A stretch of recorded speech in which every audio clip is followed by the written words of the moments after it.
I think they're on. I think they're on. Hello. Really? Yes. Hello. So look, thank you.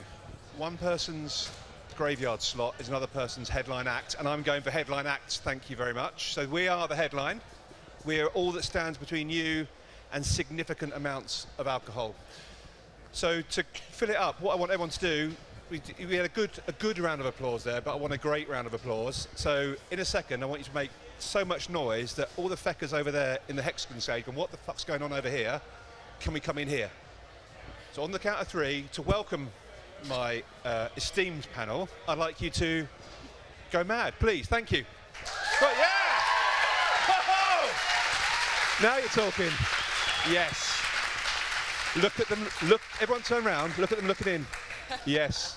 Mission accomplished, everyone. Thank you. So, welcome. There was a survey by Gartner, and they said that CMOs, loads of CMOs, didn't have the budget available to them to make their stuff happen, make their shizzle happen. Any idea what percentage of CMOs said they didn't have enough budget? Give me a shout out. Sorry? 80, thank you, someone who's got a loud voice, thank you. It was 71%, we could talk to this and go on for ages. 71%, 7 in 10 are saying they haven't got the budget to do what they're doing. So what we got is people here who know how to fix that. So we have with us Amelia from Bold Bean.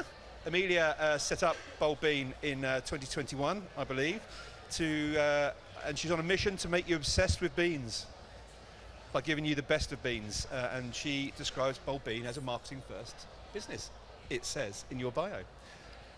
Lucas is one of the other two.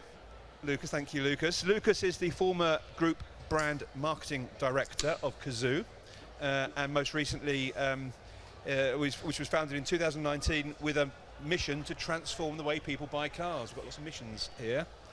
And then last but not least is Jack Ellis-Jones, hi, and she is the marketing director of Pip and Nut, I think 4 or so years at Pip and Nut, 4.5 years. And before that, you were brand comms director, I believe, at Ella's Kitchen.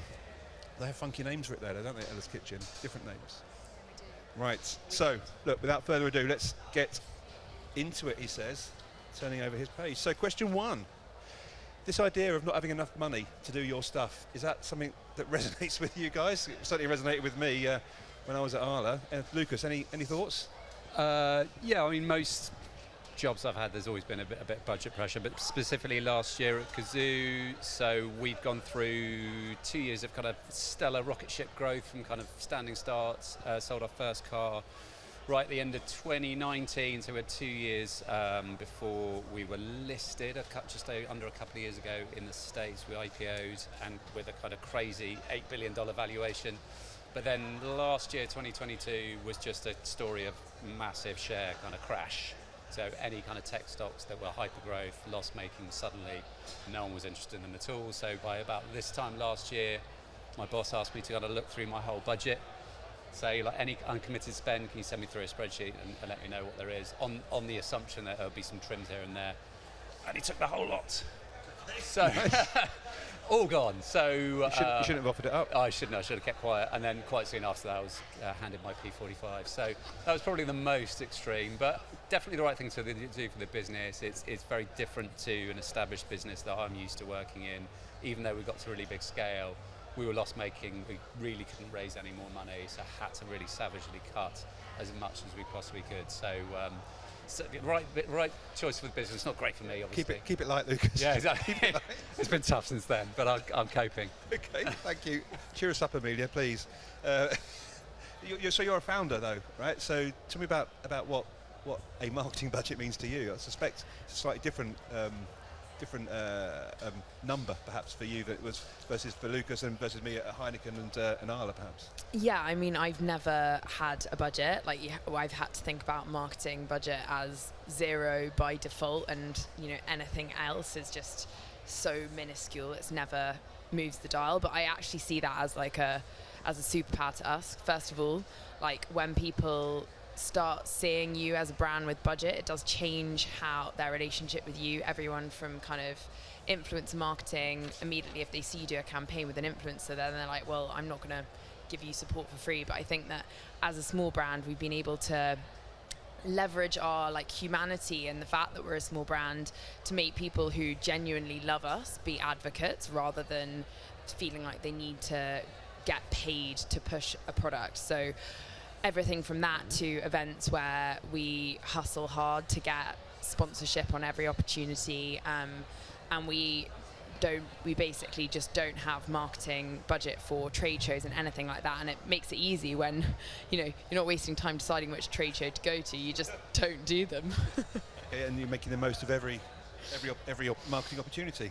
Yeah, here we go. This is free, guys. I've just got my product here. Waitrose, buy them from Waitrose. Cookbook comes out this week. This is free. Good work. And Jack, how about you? So perhaps you sit with Pip and Nut, sit somewhere in the middle. Is that? I definitely say that.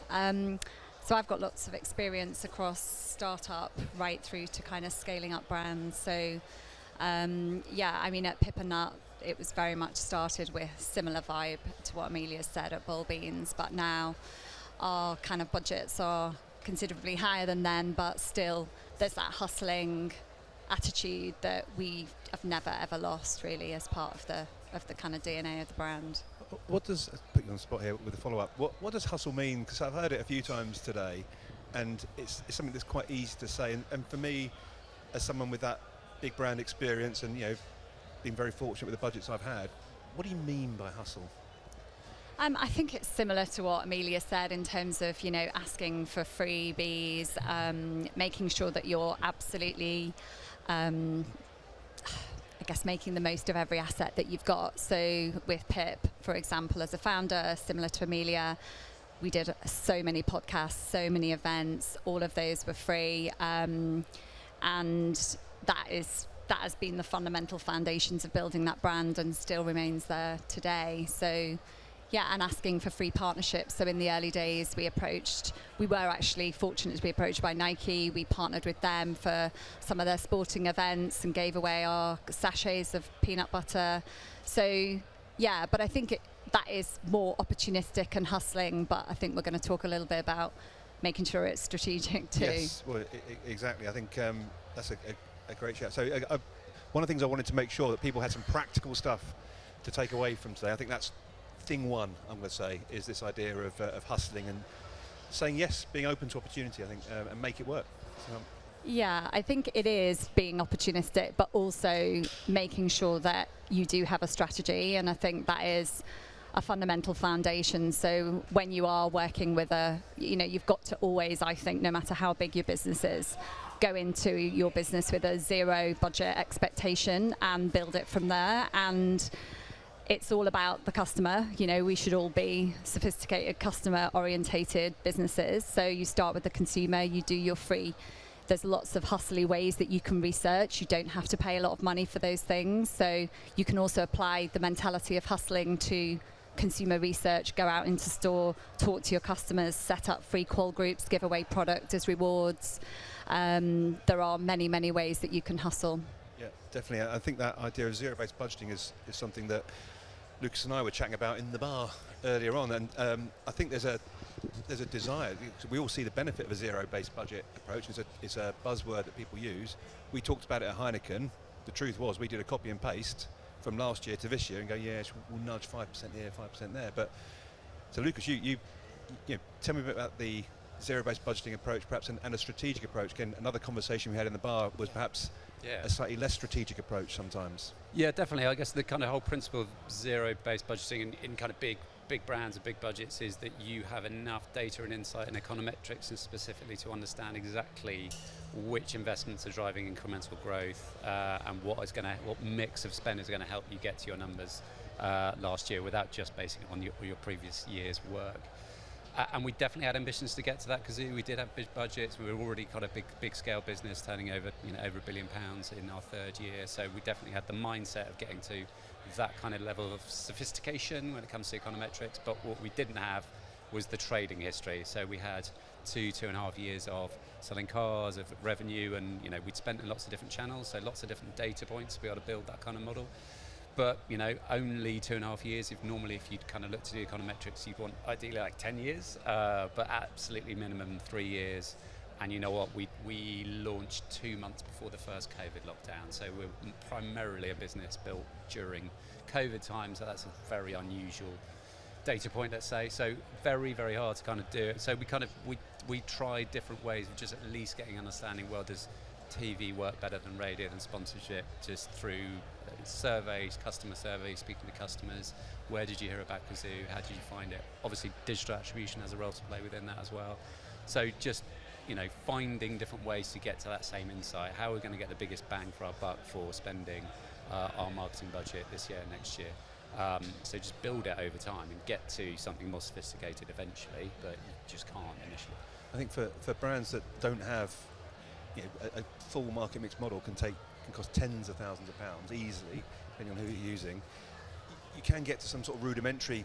You can isolate some geography, you can isolate some time, you can switch stuff off and on, and so you can hustle in your econometrics as well. Absolutely. And I had an econometrician at many years ago, experienced them at Diageo and one at bar soft drinks. I've never had one since, and it is actually a major ambition to have another econometric at some point in my career. But until that point, it's about kind of being agile with your testing. So, for example, at Pip and Nut, we again identified your target audience, make sure that you're super clear and very specific on those objectives. You can't do everything, so understand your purchase funnel, understand what is actually fundamentally important for you to shift, i.e. what's the biggest hole that you need to fix, and then with that bullseye mentality of what you need to do, then finding obviously some of the tactics that you can deploy to deliver against it. So we did an out-of-home campaign in London. We did £100,000. I'll be really transparent. It was quite a significant budget for a lot of you, but insignificant for a lot of you too.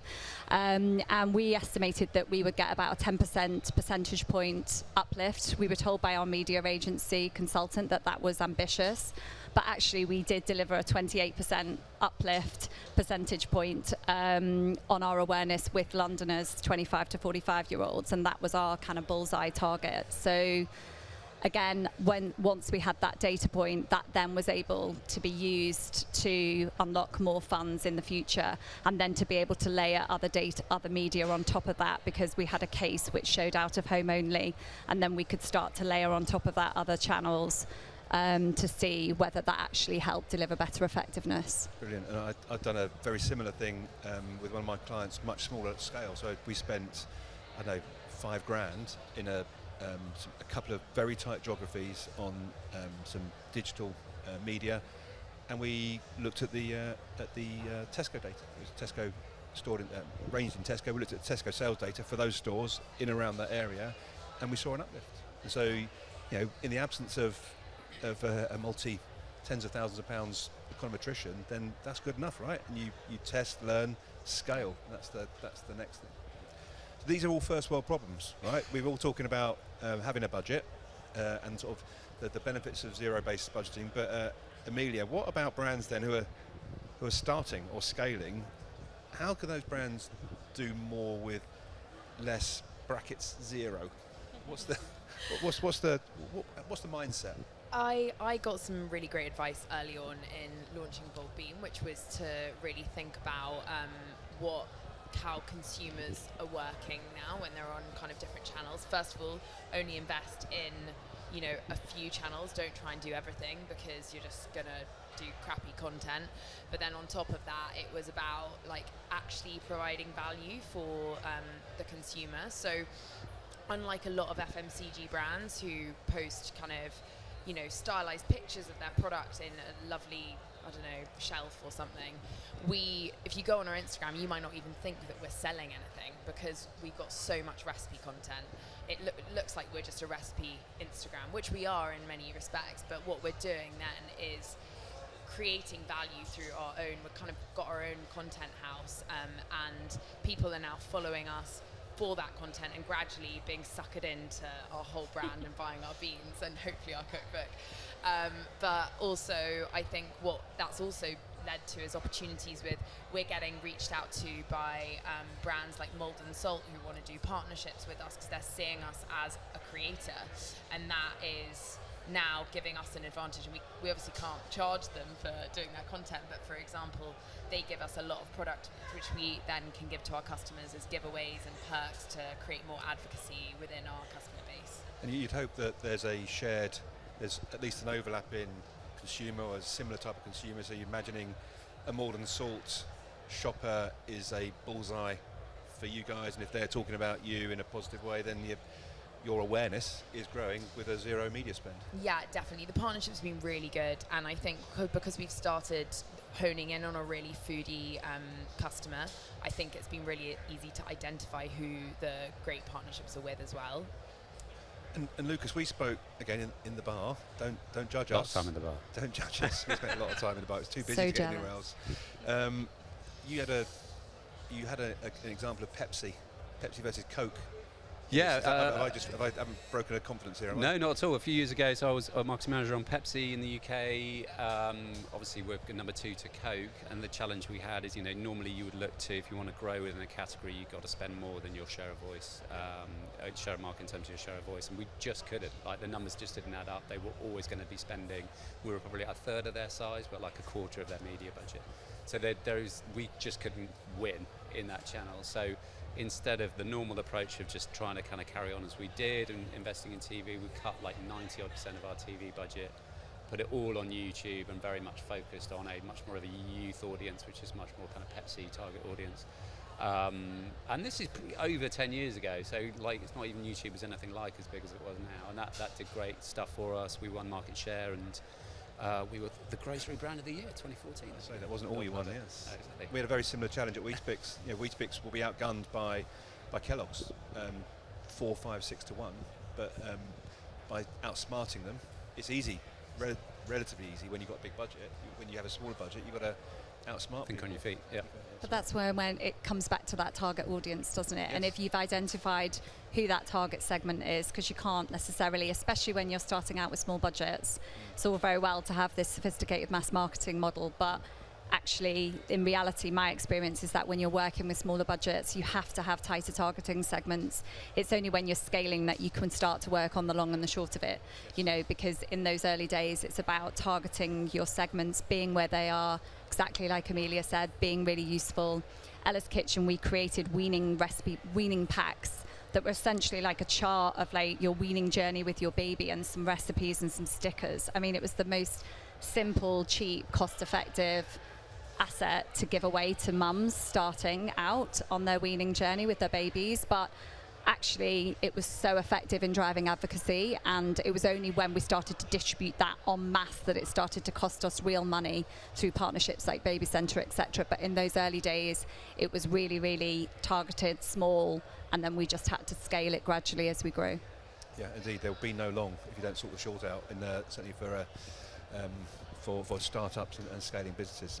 So I'm very conscious of time. We've got a couple of minutes left, so I'm going to break off the script here a little bit and just ask you guys for one tip. So I said to everyone that was here that we would have some practical stuff that people could take away with them. So give me something. Lucas, I'm going to start with you. Give everyone else some thinking time. Give me one thing that people could do differently tomorrow than they may be doing today. I'd say be absolutely ruthless about your non-working spend, right? So that's the spend that is not going behind media, it's behind things like ad production, agency fees, things like that. Obviously you do need to spend the right amount of money on it, but be really, really ruthless on, do you need every single pound in that area? In Cazoo, it was just, yes, we had big budgets, but our mindset was, more like these guys, absolute kind of startups. We didn't pay retainers to agencies, even though I was managing budgets the same size as I would have done on Aviva or Money Supermarket or Heineken. We were really, really tight on production, but we still managed to produce like good quality ads that work really, really well. So be really tight on your non-working spending. You've got either more to spend on stuff that actually works for driving your business, or hand it back to the business. Yeah, exactly. Cut your non-working spend first and protect anything that's that's putting your content in front of consumers. Jack, how about you? What's top I feel tip like two? I've given quite a few. You've given loads. You can reiterate one you've already given. Okay. I'd probably say I'll just build on something that you were talking about. Just be hard-faced.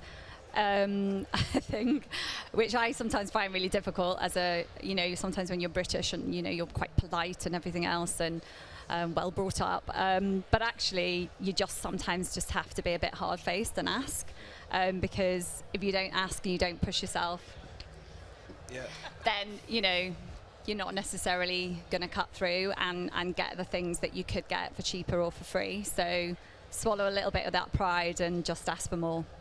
Yeah, just like they're doing The Apprentice in that task, exactly like that. Yeah, I love God, that. I often that's a get brilliant told idea. that I'm shameless, so I think that kind of, it goes hand in hand. I think it's a founder mentality as well, because Pip's the same. But I would say thinking on that, I think partnerships have been so great for us as a small brand, and like partnerships, I feel like more and more becoming of value to kind of people, because you can find someone who similarly doesn't have a marketing budget, but you can help each other and like do some really creative stuff together.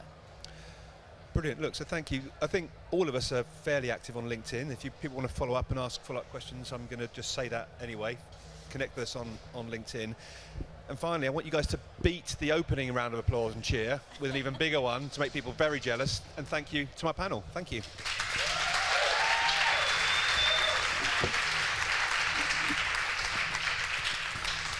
What a way to end the brand innovation stage content for the day. Let's give another round of applause as they head off the stage.